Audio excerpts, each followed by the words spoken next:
Ladies and gentlemen, the story you are about to see is true.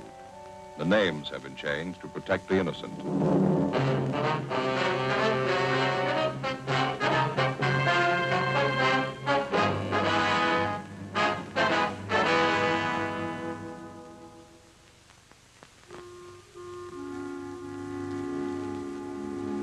This is the city.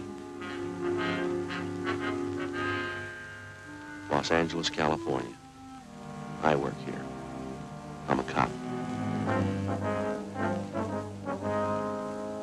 It was Monday, August 3rd. It was warm in Los Angeles. We were working the day watch out of burglary detail. My partner's Frank Smith. The boss is Captain Bernard.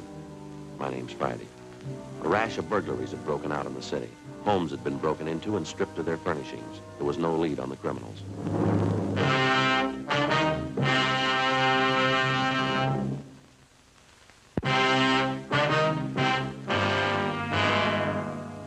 They got all the money together, huh? Yeah, $1 from each man in the detail. It's going to be our job to buy the gift. Yeah. When's Angus going to get married? Next Sunday. We haven't got too much time. I don't know why we always have to pick out the gifts. Well, somebody has to do it. You got any ideas what we ought to get them? Well, I talked to Faye over the weekend. She thinks it might be nice if we got him something to start housekeeping with. Maybe some nice kitchenware or table lamp. I don't know if we'd have enough dough for a good lamp.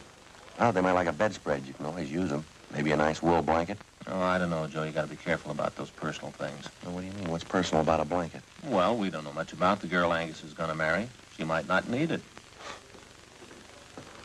Excuse me, could you tell me something? What's that? I said, could you tell me something? Well, what would you like to know, little girl? Is this where you come to report about stolen things? Well, now, that depends. You want to come in and tell us about it?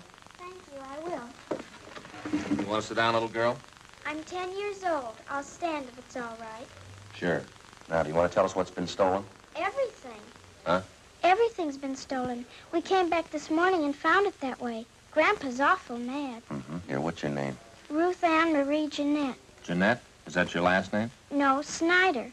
Ruth Ann Marie Jeanette Snyder. Well, did you come down here alone, Ruth? Yes, Grandpa sent me. He's awful mad. Where do you live? With Grandpa. Where's that? Over in College Avenue. Grandpa's leg's bothering him, so he told me to come down and tell you about it. About what, miss? Everything. We came back this morning on the train, and when we got home, we found everything was stolen. It's terrible. What do you mean by everything? Well, Grandpa and I got back to Los Angeles on the train this morning. We've been on a trip back to Indiana. Uh-huh. We took a taxi cab home from the station. When we got there, everything was gone. Everything but the rug in the living room. What? All the furniture. Every single bit. The sofa, the chairs, my desk upstairs, the stove. Everything's been stolen. We want you to find it. You mean someone broke in while you were gone, took all your furniture? Is that what you think? We know they did. The window in the kitchen, it was broken. They took everything but the living room rug. That's why Grandpa's home now. Huh? He thinks the crooks will be back. He's sitting on the rug because he says if they take that, they'll have to take him, too.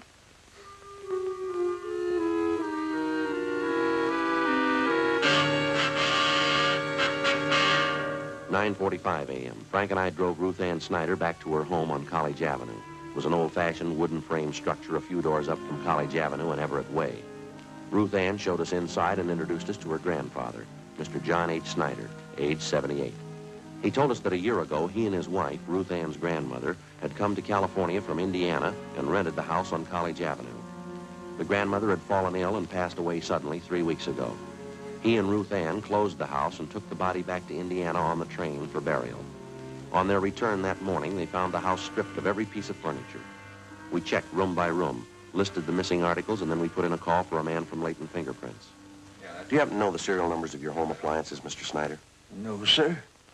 I've lived with most of the furniture for 40 years. You know, you get to know the things you own in 40 years. I know what was in my room, Sergeant. My desk, my table and chair, the bed, the curtains. They took everything. How about the estimated value of the furniture, sir? What would you say it was worth? Dollars and cents? I don't know. What's a house full of furniture worth to anyone? Guess everybody puts their own value on their things. Yes, sir. Solid walnut dining set as our wedding present. Mahogany front room table, that was solid too. Cost money in their day. All gone. Were there any liens on the furniture, sir? How's that? I mean, did you owe anything on the furniture? Any trouble with the finance company or anything like that? We didn't even know what a finance company was when the wife and I was married. Sad enough trip as it was. Then Ruth and me get here this morning and everything's gone. All we own. Ruthie. Yes, Grandpa? Where the thieves broke in, would you show the officers? It's over here, officer.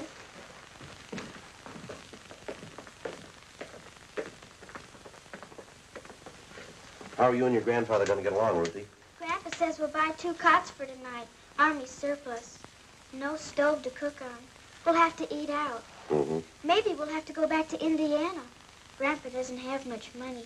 He's on a pension. Here's the door. You can see what they did to get in. Window's broken. Yeah. Mm-hmm. You'll find the crooks, won't you, Sergeant? Well, we're going to try, Ruthie. We better have the crime lab check this. Yeah. How about the neighbors? You know them well? I know who they are. I don't know any of them good. They're not very friendly. Mm-hmm. Well, we'd like to ask you and your grandpa some more questions, Ruthie. All right. I don't know what I'm going to do when school starts. They stole all my stuff, even my composition tablets. They didn't have to take those. What grade you in? I was in the A5. I will be in the B6. Why would they take my school things?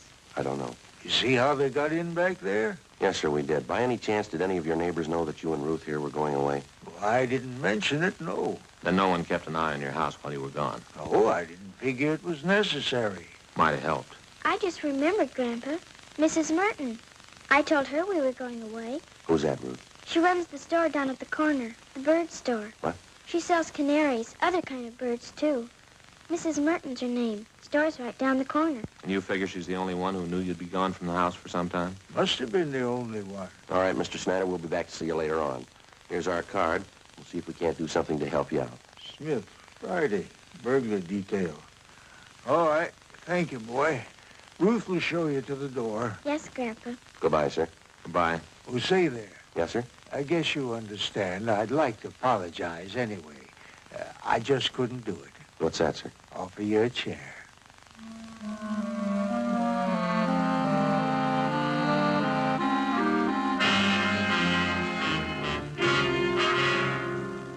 "10:30 a.m. Frank and I called the Salvation Army and told them of Snyder's situation.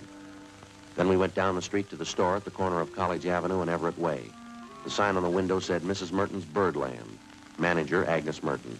We tried the door. It was locked. A penciled note taped on the glass read, "Be back at 1 p.m. We went back up College Avenue and started ringing doorbells. Some of the residents in the block didn't even know the Snyders. Of those that did, only 2 had noticed any activity at the house during the 3 weeks Mr. Snyder and his granddaughter had been away. They told us that they'd seen a moving van parked in front of the house about a week before. They also saw men moving furniture from the house into the van. Neither of the 2 could describe the vehicle or remember its license number. 12:45 p.m. We had a cup of coffee and a hamburger, and then we headed back for Mrs. Merton's bird shop. Now, you be quiet, Blackie. Always making so much noise. No, don't you sass me. You just eat your food and be quiet. Can I help you, gentlemen? Yes, ma'am. We're police officers. We'd like to ask you a few questions. Something about the birds? No, ma'am, about one of your neighbors. Oh? The Snyders. They live just up the street from you. Oh, yes, the old couple. Poor Mrs. Snyder passed away, you know, a few weeks ago. Yes, ma'am, we know. Now, you be quiet, Mary. You heard what I told Blackie. Just eat your food and be quiet. I guess you knew the Snyders have been away for the last few weeks. Yes, I did, but they're back. I saw Ruthie pass the window this morning. Have you noticed any activity around the Snyders' house since they've been gone? Why, yes, I did. Just what did you notice, Mrs. Merton? Well, it was 7 or 8 days ago, I think. Some moving trucks stopped in front of their place, and 2 men started moving out for Snyder's furniture. Uh-huh. I thought it was a little strange because Ruthie hadn't told me anything about moving. In fact, she said definitely she and her grandpa were coming back after poor Mrs. Snyder's funeral in Indiana. Well, did you investigate it all, ma'am? Excuse me. Now, who was that? You, Fred. Yes, you ought to be ashamed of yourself. You can see I'm busy. Now, another outburst like that out of you and all 4 of you. Fred, Blackie, Ed and Mary Coleman, I'll take care of you. You little rascals. Where was I now? You saw the moving van in front of the Snyders. Oh, yes. And I went up to the moving men and asked them if the Snyders were going back to Indiana. Well, of course, they didn't know anything about it. Well, did you inquire at the Snyders' house, ma'am? Well, no, it so happens I didn't. I was on my way to one of the big aviaries in the valley, and I just didn't have time to stop. How about the moving van? Did you happen to notice the license? I don't remember the numbers. Any identifying marks about the truck that you might remember? Maybe a sign on the side? Yes.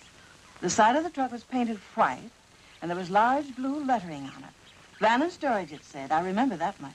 Is that all? Well, yes. As I said, I was in a hurry. I had to pick up 3 very sick canaries out in the valley. Is there anything else you can remember? Anything at all? No, I'm afraid not. Well, thank you very much, Miss Merton. Here's our card if you happen to come across any further information. Yes, all right. I'll have to go see the Snyders. Perhaps I can help. Well, thank you very much, ma'am. Goodbye. Yes, goodbye. Now, Fred, you be quiet this minute. You hear me? You too, Blackie.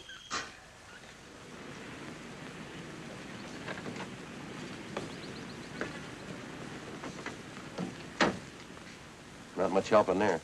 Not much. Gave me an idea, though. Yeah, what's that? The wedding present for the Anguses. Huh? Maybe 2 lovebirds in a nice cage. You suppose she'd sell Fred and Blackie?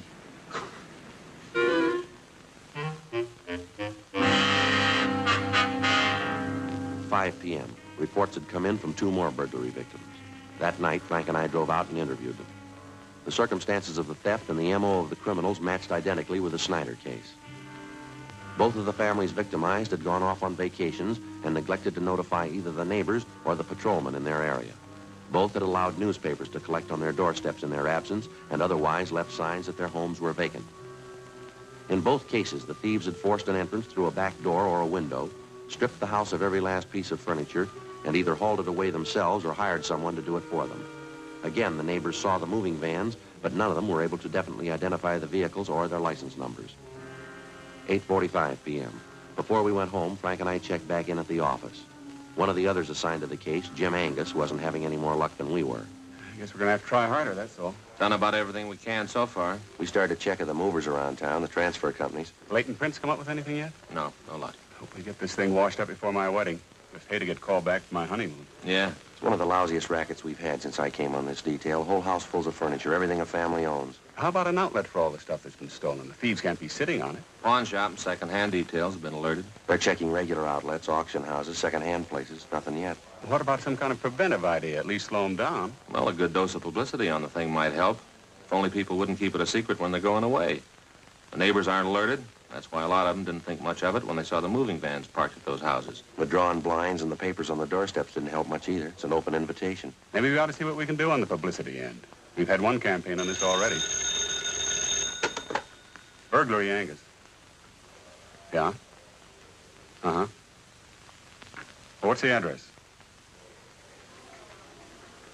Okay, I got it. Thanks. Another one. Huh? 63R just called it in. Family back from vacation, furniture all gone. Here's the address. Thanks. Guess we better get on it right away, huh? Yeah. Well, maybe we can get more help on this tomorrow. Reynolds and Medina will be free. Maybe the captain can spare them. Yeah, good idea. Check you later, huh, Jim? Right, see ya. Sergeant Friday, you remember me, don't you? Mrs. Merton? Oh, sure, the bird store. How are you? Oh, I guess everything will be all right now. How's that? I saw it today on Olive Street. What's that? The moving truck that came to the Snyders. That's the license number.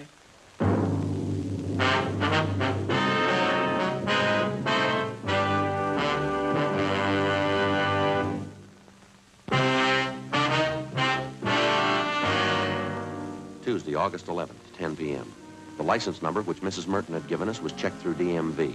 We found that the truck was registered in the name of a local second-hand furniture dealer by the name of Ben Wennett. We checked his name with the police commission and then with the I Bureau. He had a good reputation, no criminal record.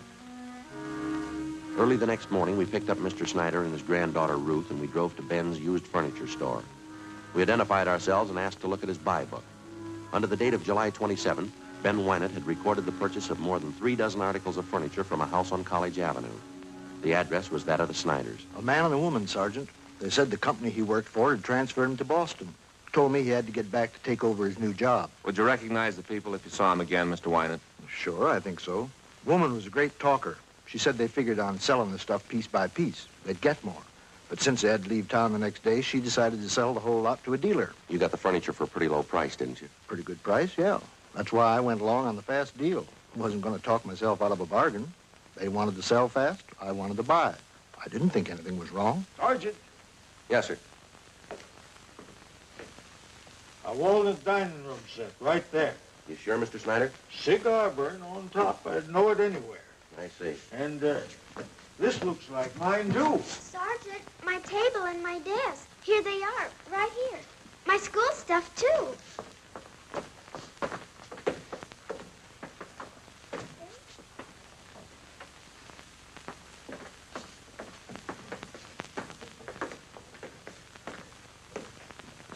Well, they sure stuck me all right. The last fast deal I'll ever make. How'd they contact you, Mr. Wynant? What kind of approach they use? Called me on the phone. I came out and gave him an appraisal on the stuff. Nothing suspicious about either the man or the woman. That's so? She was in a house dress, bandana around her head. The guy was in old clothes, just as homey as you please. It looked like he was doing a little repair work around the house, you know. Did you notice if they had a car parked with the house?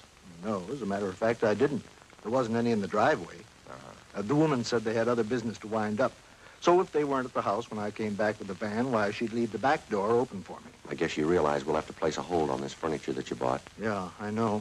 Got nobody to blame but myself. You gave this man and woman a check for the full amount of the sale, is that right? $550 down the drain. You have the canceled check?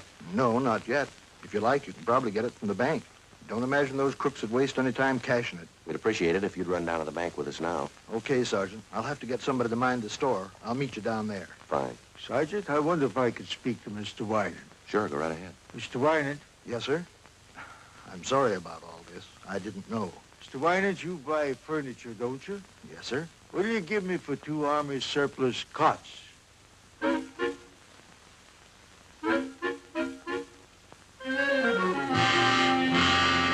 Wynant made arrangements to round up Mr. Snyder's furniture and ship it back to his home.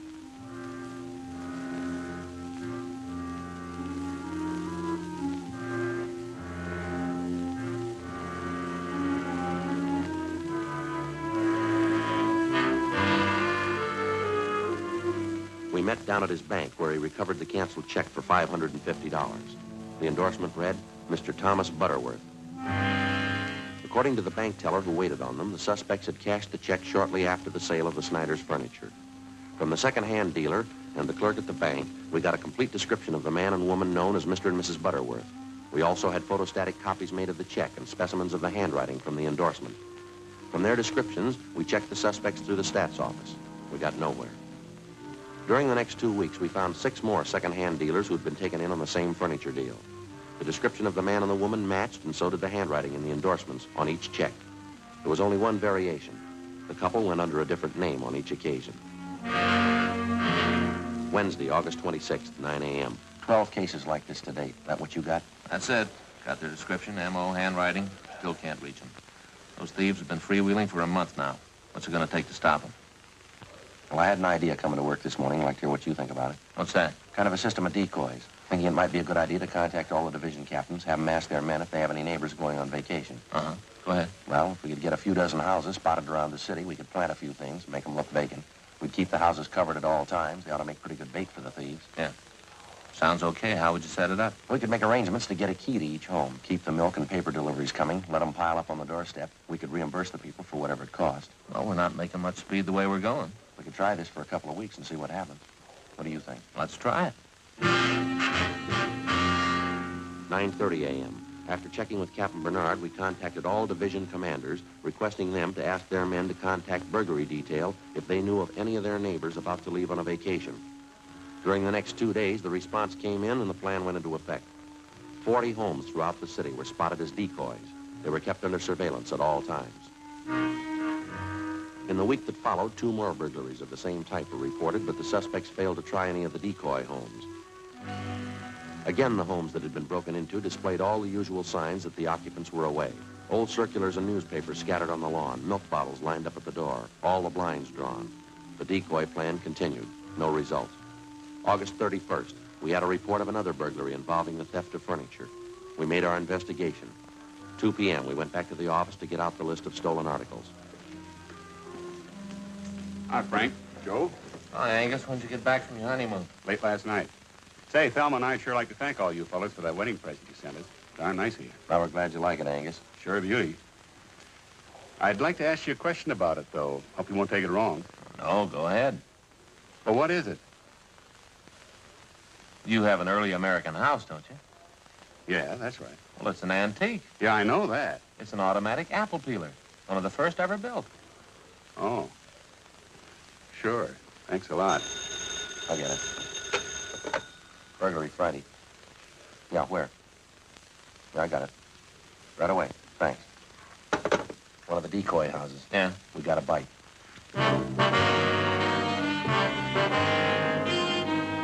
Together with Sergeants Carson and Angus, we drove out to the decoy house, where an unidentified man and woman had been seen forcing entry through a back door.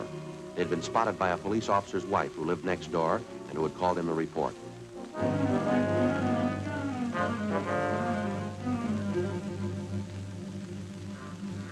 We parked down the street from the decoy home and we waited. 5 minutes passed. We saw a woman come out to the porch of the house, look up and down the street, and then go back inside. A few minutes after that, a man in a tan Ford pulled up in front of the house. He got out and entered through the front door. I called communications for a make on the car. 1K80 to control 1. 1K80 to control 1. 1K80, go ahead. Request DMV on 1 Union 55887. That's 1 Union 55887. Information urgent. 1K80, roger.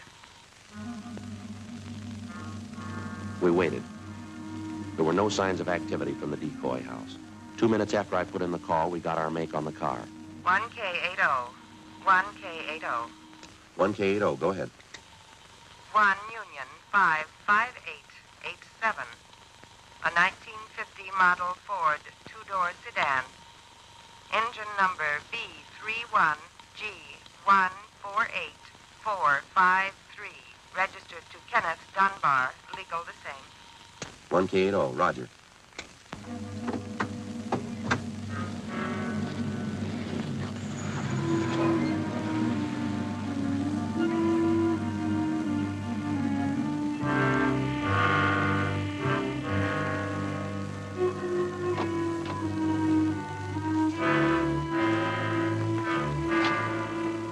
A few minutes after the call back, a moving van drove down the street and backed up in front of the decoy house. 2 men got out, went up to the front door, and they were let in. Okay, Joe? Yeah. Carson, you and Angus want to cover the back? Right.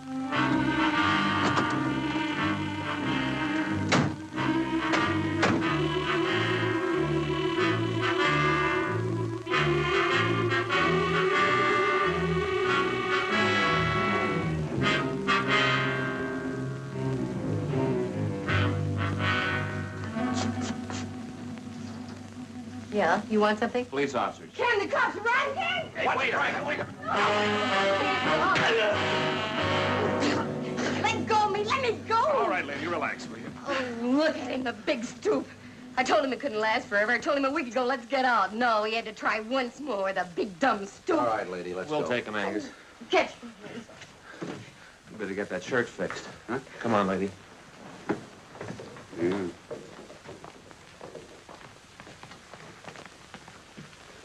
Look at that, Joe.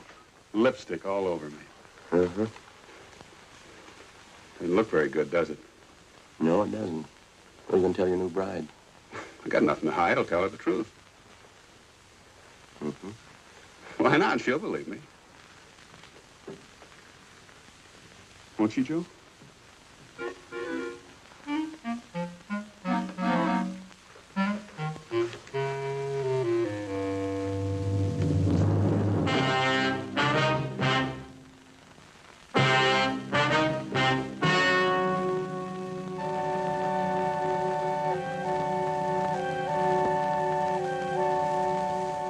On November 25th, trial was held in Department 87, Superior Court of the State of California, in and for the County of Los Angeles. In a moment, the results of that trial.